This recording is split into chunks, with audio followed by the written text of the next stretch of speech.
Hi, this is Uhiche, today's representative of the case study 3 Metabical.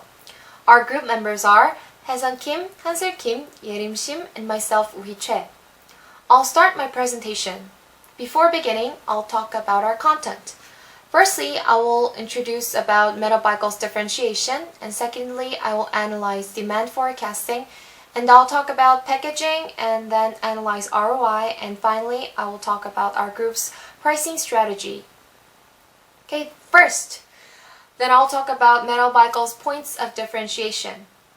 Metabical has several competitive advantages. First of all, Metabical is the first and only prescription drug to receive Food and Drug Administration (FDA) approval for people who are struggling with weight loss goals. Previous prescription weight loss drugs had negative side effects that outweighed the benefits in the agency's judgment. However, Metabical offers medically proven products and effective method to reach a desirable weight and improve their overall health. Secondly, previous medicines were usually for those who were obese and severely obese, but Metabical's options are available specifically for the overweight segment.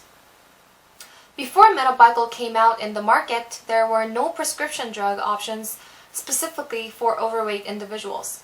These individuals usually have weight loss goals of approximately 10 to 30 pounds, and Metabical found its competitive advantage in the weight loss options.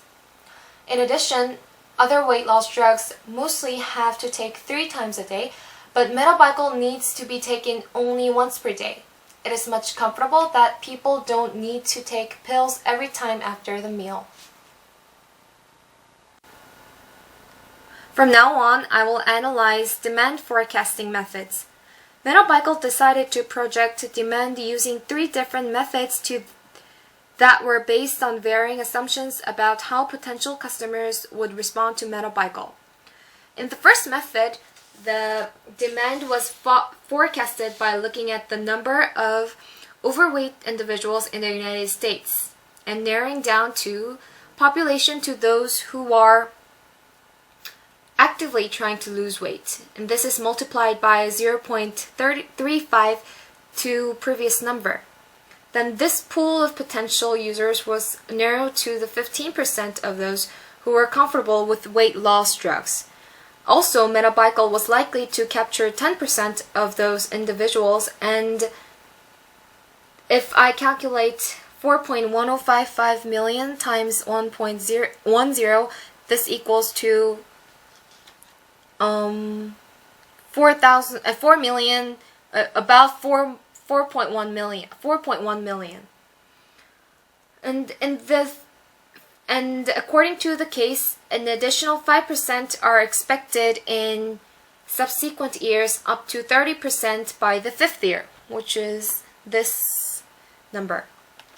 In addition, according to the case reading, 60% of the first-time users would repurchase a second supply, and 20% of these would finish out the entire Metabical program by repurchasing the remaining supply. This method is appropriate to forecast the general demand since the starting point was the number of overweight individuals in the United States, and it was narrowed to those who were actively trying to lose weight. However, it would be difficult to decide a proper marketing strategy since the accurate target was not determined. Next, in the second model, the starting point was the number of overweight individuals in the United States. But this time, the population was narrowed down to 12% of the respondents who were ready to immediately go to their healthcare provider to request a prescription. Also, the previously developed penetration guidelines increase, and the 60% divided by 20% model for repeat purchases would be applied to this forecast scenario. Unlike the previous method, this method was developed by a more aggressive forecast using the results from the CSP